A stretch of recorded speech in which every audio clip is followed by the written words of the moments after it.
श्री शिवाय नमस्तुभ्यम। हर हर महादेव।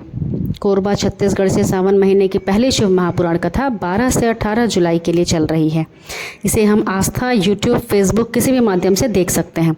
यदि किसी कारण की वजह से आपने आज 5वें दिन की कथा नहीं सुनी है तो मैं आपको वो सारी जानकारियाँ दूंगी, वो सारी विशेष जानकारियाँ दूंगी जो गुरुजी ने आज हमें दी हैं।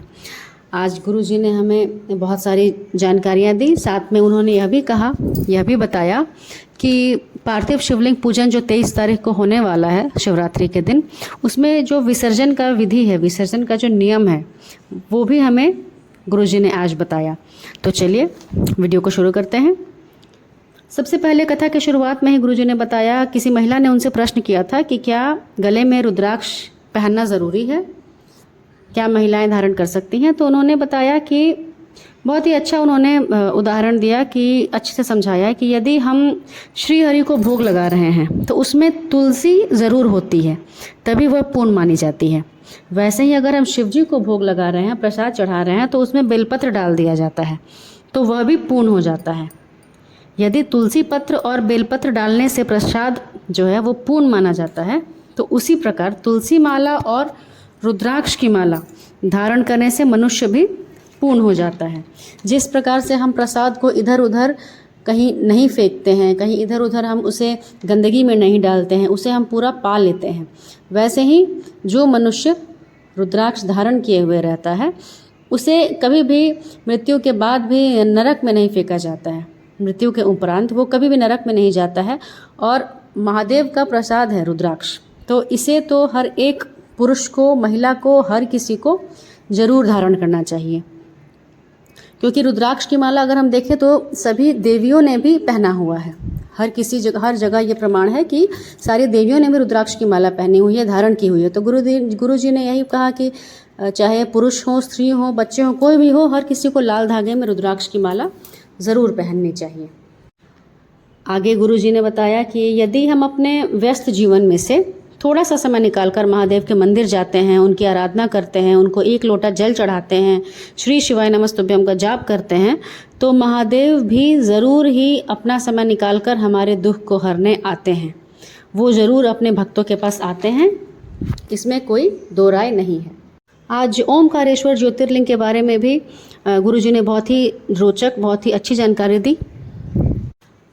गुरुजी ने बताया कि यदि हम ओमकारेश्वर ज्योतिर्लिंग के दर्शन करने जा रहे हैं और ऊपर परिक्रमा करने जा रहे हैं और ऊपर पर्वत पर यदि हम चढ़ाई कर रहे हैं, चढ़ाई करते समय ही हमें एक प्राचीन मंदिर है जिसका नाम गौरी केदार मंदिर, गौरी शंकर महादेव के नाम से भी है, तो उसके दर्शन जरूर करने चाहिए।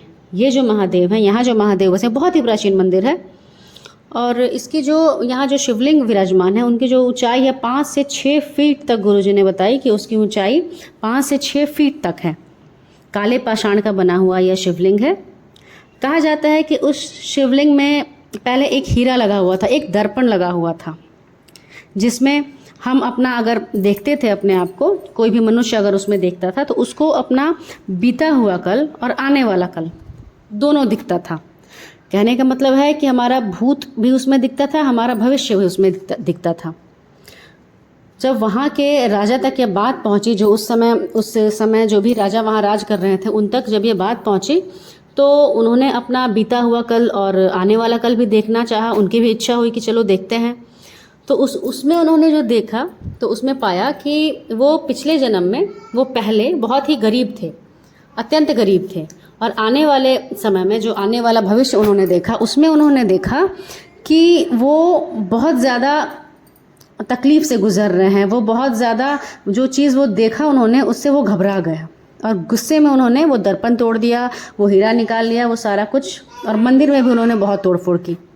आगे गुरुजी ने बताया कि अगली जो कथा होगी सावन की, वो 21 से 25 जुलाई तक होगी और उसका नाम शमी शिव महापुराण कथा होगा, जिसमें शमी पत्र से संबंधित सारी जानकारियाँ गुरुजी हमें देंगे। तो अगली जो कथा होगी वो भी बहुत रोचक होने वाली है, बहुत अच्छी होने वाली है।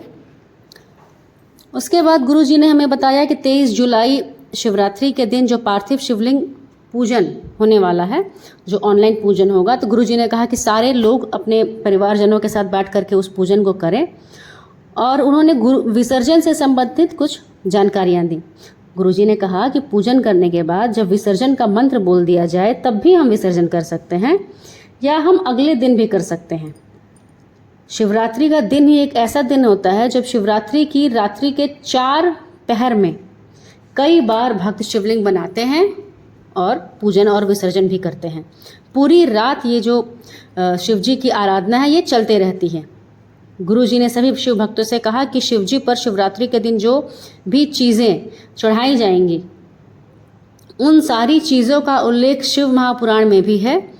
गुरुजी ने सभी भक्तों से आग्रह किया कि जो भी सामग्री उन्होंने लिस्ट जो भी दिया है पूजा का वो अगर चाहें तो वो शिव महापुराण में पढ़ सकते हैं। गुरुजी ने सभी से कहा कि सबको शिव महापुराण कथा पढ़नी चाहिए। इसी के साथ ही मिलते हैं कल। इस वीडियो को करते हैं ख़त्म। श्री शिवाय नमस्तुभ्यम। हर हर महादेव।